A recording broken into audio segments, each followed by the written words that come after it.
Paano klaseng scandal? Eh, art photography, hindi pornography. Art photography, hindi pornography. Art photography. Ano ibig sabihin nun? Pag-ubarin niyo ako ng nakaganang-ganon. Oo. Woo! Sa bahay namin. Wala kang damit? Sa bahay namin sa kwarto. Uy, ako lang naman ang Ayusin natin yung, parang tatanggalin ko sa gilid yung kama, tapos gawin natin Yung voluptuous model type? Oo. It's black and white. Oo.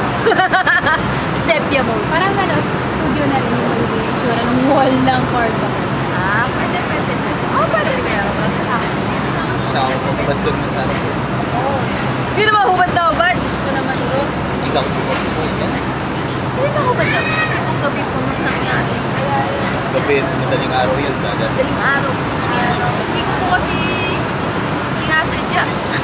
Bukas po yun dito. Apat po sila.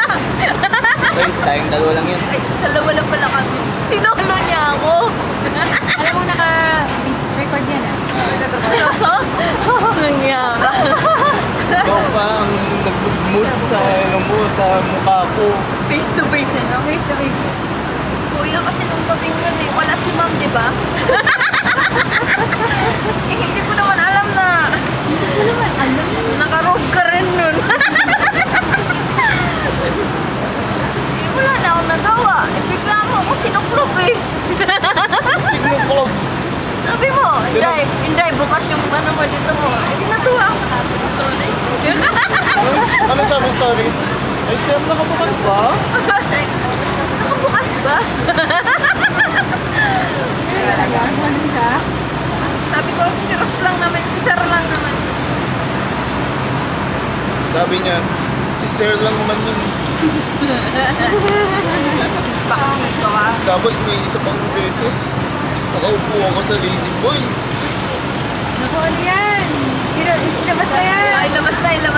Nakaupo ako sa isang lazy boy na madilim. Madilim? Nagpapalit po siya ng shorts ng nag-assist sa kanya ng kaya sa Insta.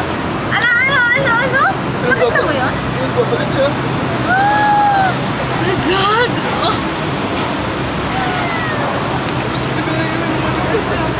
Lubaran ka? Ano naman yung ba?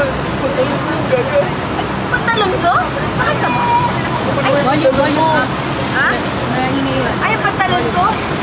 Eh, kasi sir, wala na akong magawa eh. Bupad na lang ako sa harap mo. Kailangan Ito naman. tuloy yung black panties mo. Ano bang kapalit niyan? Lips na kayo. Let's na Kendry lang naman yan sir. So, pababula ng lapit ko. Hindi, boy bawang. Uy, bawang. Kung gusto mo medyo hot tayo sir, eh, di maglatiko tayo ng ano? Ano yun? Buntot ng pagi. Tapos mag-emperador line tayo. Oo, mag-MP lights tayo. Tapos mag-roleplay tayo na kunwari buntis ako tapos gagawin natin. Pero misalan talaga. Sino? Rosa sa Guerrero, Serrano. Hoy, bakit po? Teka lang, di ba siya yung interviewer natin? Oh, siya nga gumawa ng scandal. Ay, siya nga pala mag-expose dito. Nakaloka siya. Na-expose lang natin siya. Sorry, wala ako sa camera. Hindi, yan yung ano, yung mga naka-item tapos yung pinabagi yung boses. Wala po ko sila na doon. Wala po kasi